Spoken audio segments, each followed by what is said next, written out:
My twin flame is a narcissist. What the hell is going on?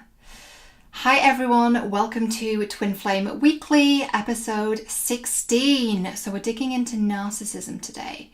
And we're going a little deeper than that actually. The video is going to go in a direction that you might not expect. As usual, what the issue is not always the core problem, right? We start unraveling these issues and we realise that it's something else entirely that was triggered by the thing that we thought was the issue. So we're going to get into that. Before we do, if we've never met, I'm Cheryl Muir and I'm a catalyst for twin flame healing and ascension with the mission to heal the divine feminine heart, one twin flame at a time. And I really want to thank all of you for your support, for watching these videos, sharing, liking, commenting, subscribing, all of that. It's really amazing how many people we're reaching and how many of you are telling friends and tagging friends. It's really beautiful. So thank you so much. And if you want to work with me, then the details are on my website, cherylmuir.com. So we're going to get into this topic today, and confession time. This is the second time that I'm recording this video. There was some Mercury retrograde fun when I watched a bit of the playback of the other video, and thank God that I watched it back because the audio and the video were completely out of sync, and I filmed it exactly the same as any other video, so I don't know why that happened. It was really funny. I was watching it back and like my lips were moving and then there was no sound and vice versa. So let's hope this one is okay. If it's not, then you know that I tried. But really, before we get into the meat and potatoes of this topic, what I do want to say is I've talked about narcissism before, only once before, and I want to be very responsible about how I talk about this because I know it's something that is really triggering for many of us. But at the same time, and you'll know this if you watched my videos before, but if you're new you might not know, I am very direct in the way that I communicate, and so there may be things that I say that really bring up some stuff in you, right? And so what I would recommend is if you start to feel yourself getting really activated and your heart's beating fast and you have this strange sensation in your stomach and you want to, throw things at the screen and you find yourself cursing at me, or whatever the case may be, that's all, understandable. But what I'd recommend is just pause the video, stop the video, walk away, go, take some time, go for a walk, take some breaths, whatever it is, and just come back to it when you're ready, because this is a really loaded subject and it's one that, to be honest, I didn't really want to address, but I've seen it come up so much and I can see that many of us are not getting the lesson in this, and there is a lesson. And I see people that are stuck in this all the time, and perhaps the people that are stuck in it are not my people, because generally the people in Infinite Love, the people that come to me for sessions are people who really take responsibility for their healing and they're very emotionally healthy. But that being said, when we are triggered, what's happening is we are being re-traumatized. We are going back to the time when the trauma happened, and our brain can't tell the difference between the actual trauma and the memory of it. So we go into fight or flight, and we have all these chemicals and hormones surge through our system, flood our system, and we start reacting in ways that are really out of character for us, and we come from that really victimized state. And that's the time when, and we've all done it, we send the angry email and we press send and then we wish we hadn't, right? It's that kind of thing. So knowing that the twin flame journey is about self-mastery, just give yourself that gift of pausing and walking away for a second and just really processing that. I say that because I get triggered all the time. I still do. And triggering is a really funny thing. When it happens, it feels really shitty. And then we realise that there's a gift in it and there's something that we can learn. So that's what I'll say about that. And I just want to put that as a bit of a disclaimer too, because this is a topic that brings up a lot of feelings in people, understandably so. So if you think your twin flame is a narcissist, here's the most simple way to say this, and I'm going to explain this in a lot more detail, but in short, if this person is a narcissist, they're not your twin flame. If this person is your twin flame, they're not a narcissist.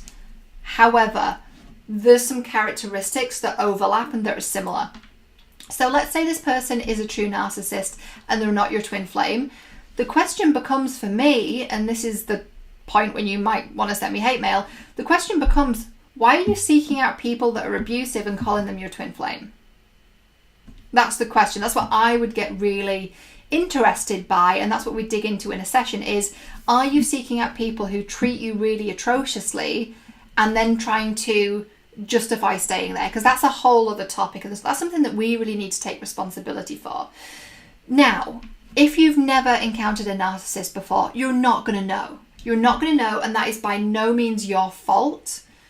However, if you have come into contact with this person before and you've chose them consciously or unconsciously, there comes a point when we need to look at ourselves and take responsibility for our choices. In my 20s, I would find myself in the same relationship over and over and over again. And I remember being out for a drink with someone. And interestingly, this was after I'd been in therapy and after I'd really broke this pattern. And he said to me, my friend was drunk, and he was like, you just always date arseholes. And I was like, well, that certainly doesn't feel very fucking good to hear.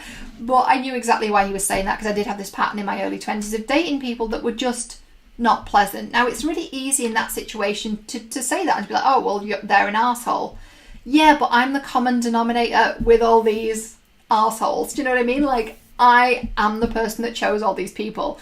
And that's not healthy. And it's also not common. You know, you find these people who get into a really great relationship that's healthy and they go off and they get married and live happily ever after. Now, as twin flames, we do have a slightly different experience, and I don't want to discount or downplay how tough it can be to go through that journey of unshedding all these layers of wounding from this lifetime and lifetimes past. But we do need to get honest with ourselves and say, am I picking out people who treat me really badly? And am I trying to put a label on it when actually what I need to do is walk away? So in summary, with that situation of the true narcissist, if someone's a narcissist, don't date them. That's my tip for the day, right? If someone is narcissistic or toxic or treating you badly, just walk away from that and do some self-reflection on what's going on and why we chose that person. Again, personal experience, right? I haven't dated a narcissist, but I have dated some interesting characters. And as for narcissism, I have had narcissistic friends, roommates, employers, co-workers. And it came a point when I really had to start reflecting and saying, okay, so what is it that's causing me to seek out these people, and why are they attracted to me like flies around shit, right? So that's one situation. The other situation is, this is your twin flame, and they're not a narcissist, but they might be exhibiting traits that are a little narcissistic in nature. Now, how can that be the case if they're not a narcissist? Because there's a spectrum. I hear so many people, and it's usually women, because actually NPD is more common in men. It's 50 to 75% of cases of NPD are male, and that's just the research out there. That's not judgment. There's NPD, which is narcissistic personality disorder. That's what I describe as being a full-blown narcissist. 1% of the population suffer with that. So it's not actually that common. I mean, you could argue 1% is still a lot higher than we would like it. That's still a lot of people. Now, I worked in PR for almost a decade, and I probably shouldn't say this, but half the stuff I say I probably shouldn't say, but it's the truth. PR and media is an absolute mecca for people with NPD, because guess what? They get all the attention because they're in front of the camera. And I have been in close proximity to those kinds of people, and it is the most confusing, conflicting experience, because it's just, they can be very manipulative people, so we need to be really conscious of that. But your twin's not a narcissist, but what they might be doing is exhibiting some of these traits, because there's a scale. There's pure NPD, narcissistic personality disorder, 1% of the population. Then there's this spectrum. Someone might be like here on the spectrum and exhibit traits that are slightly narcissistic, like, I don't know, taking selfies all the time, posting pictures to get likes. That is narcissistic by nature. So what is a narcissist then? A narcissist is someone who can't feel empathy, doesn't take responsibility for their actions, thinks everything's about them, has these illusions of grandeur, has an overinflated ego, very manipulative, very cold, calculated. There's a lot more characteristics as well, but that's the main thing. And so looking at that, if someone can't feel empathy, if it's impossible for them to feel empathy, and knowing that NPD is chronic and arguably pathological, that person's not going to heal from that. I was researching before this video treatment for narcissism, and it's not successful. The success rates are really not that great, and the reason is the person who has NPD doesn't believe they have a problem, so how can they possibly change? The nature of the disorder is that they don't think it's them, they think it's everyone else's fault, right? So this is not something someone's going to heal from. So if you think, oh, well, this person has this disorder, they'll heal from it, then we'll run off into the sunset, you're kidding yourself. Like, you need to give yourself a reality check, because if someone has that disorder and truly has that disorder, they're not healing from it. It's not something like mental health, which is a complete other thing, and that's something that we can treat and we can heal from. And I've talked about that a lot. I've talked a lot about my experience with depression and anxiety. So if you want to go read the stuff that I've published on that, you can certainly do that. It's on Elephant Journal and Huffington Post mainly, so just put Elephant Journal and then my name into Google and it should come up. So I have talked really openly with my struggle with that, but mental health and personality disorders, two completely separate things, so don't get them mixed up. So why then is your twin flame exhibiting these traits that are slightly self-centered, egotistical, making it all about them and not about you? Well, what is the nature of a twin flame? There's someone that holds up a mirror to you and shows you yourself. So if they're doing that, they're showing you that this is something that you tolerate in your life, and therefore it's something that you need to heal. So now that we know what are the characteristics of a narcissist, someone that is really self-absorbed, makes it all about them, wants all the attention to be on them, what kind of person would they look for? And I'm just going to give you a couple seconds there to think. What kind of person would a narcissist go for? So just think of a word or a description.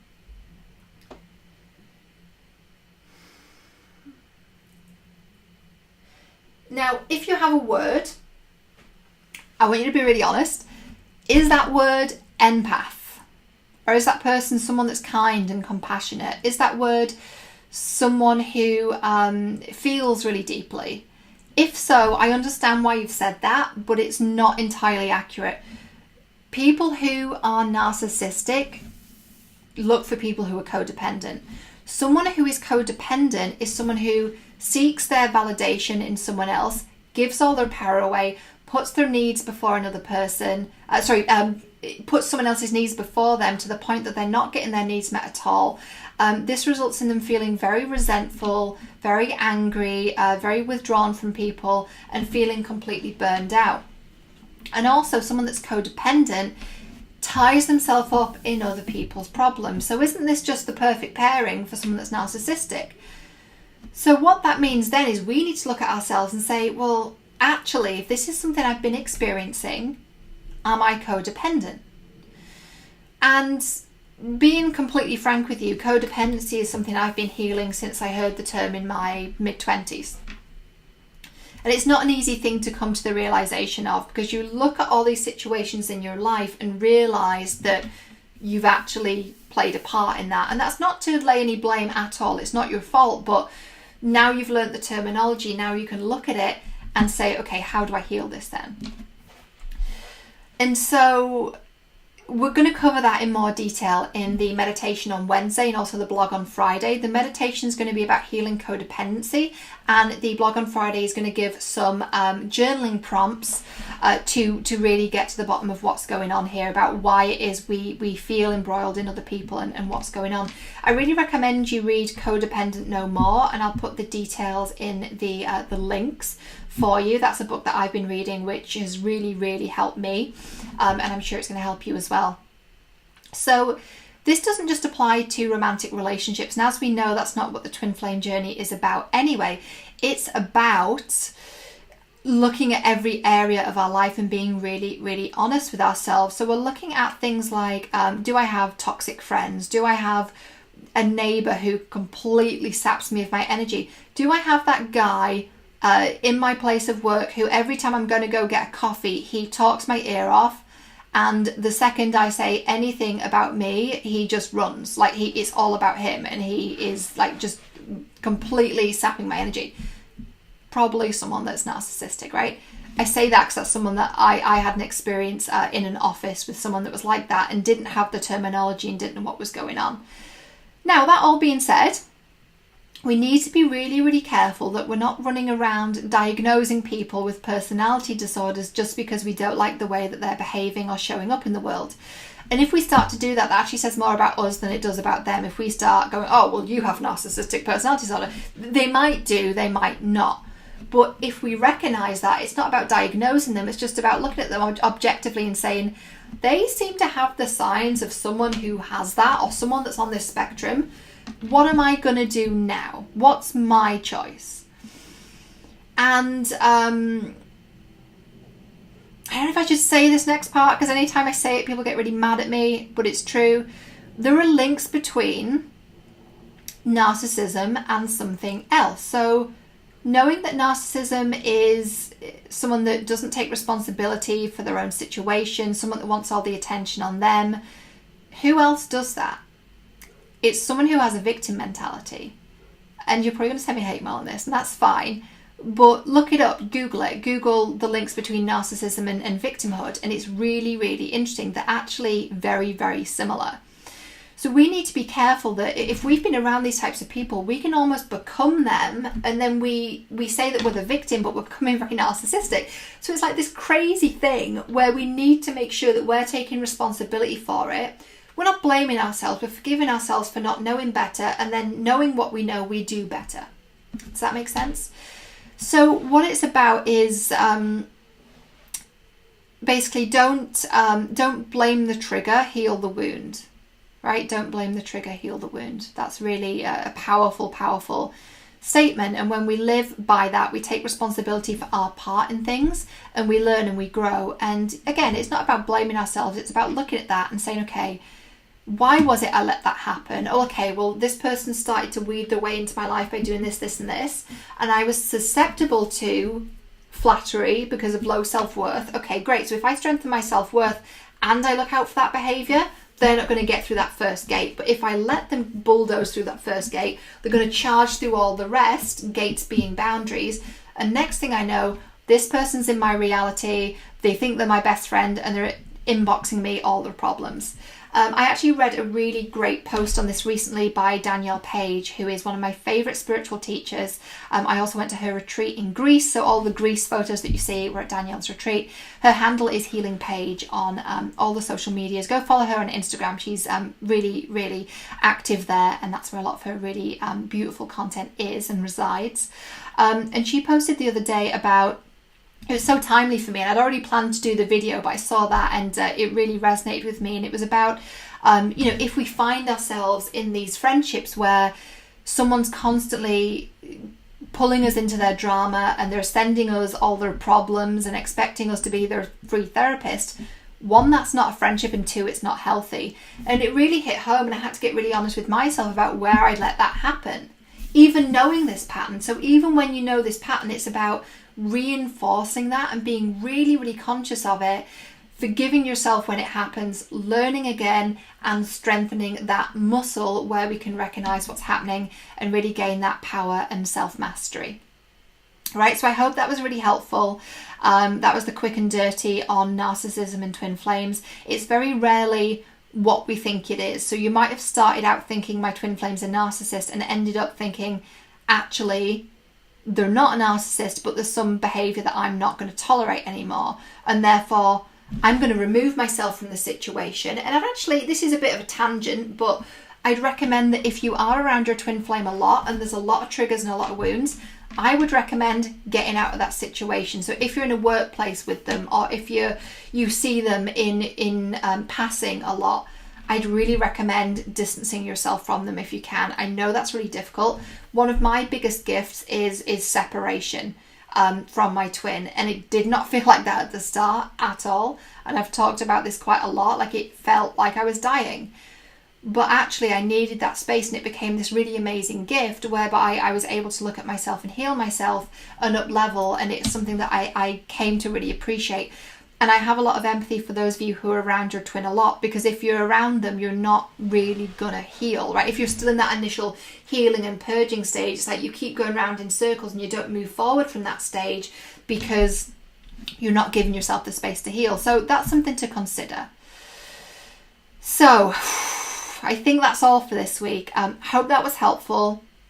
Pop all your comments down below. I'd love to hear about what you learned from this video and what you're going to do in moving forward. I'd also really encourage you to be very conscious about kind of regurgitating your story, because anytime I talk about narcissism, I have people say, oh, I had that experience, my ex was a narcissist, my this, my that. Right? Just be really conscious, just take a step back and just process that, and instead in the comments just really empower yourself to say, this is what I'm going to do differently, right? Because when we start telling the story all over again, and it's one thing to mention it to give context to a situation, it's another thing to start getting into the whole thing again and re-victimizing ourselves and getting back into that triggered state. My friend Ruby Fremont actually calls that emotional vomiting, which is such a brilliant phrase, and that's what it is. It's kind of throwing up the emotion. So really make sure you've processed that and comment with what you're going to do differently, which is really, really empowering, and that feels much better than talking about all the things that have happened. And if you do need someone to listen to what it is that happened and then move forward from that, and you really want to process that, then you can, of course, book a session with me. I have the capacity and the ability and the qualifications to be able to hold space for you, and your friends might not, and you may be becoming that toxic friend that we talked about who is unloading their problems onto everyone.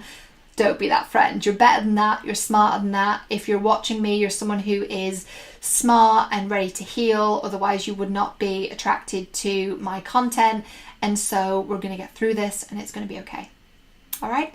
So if you want to find me on the various corners of the interwebs and find more twin flame teachings, I talk about twin flames pretty much every day. My handles on the socials are at Cheryl J. Muir, Facebook, Twitter, Instagram, and the YouTube machine. And my website is cherylmuir.com. And I will see you guys next week for more Twin Flame Weekly.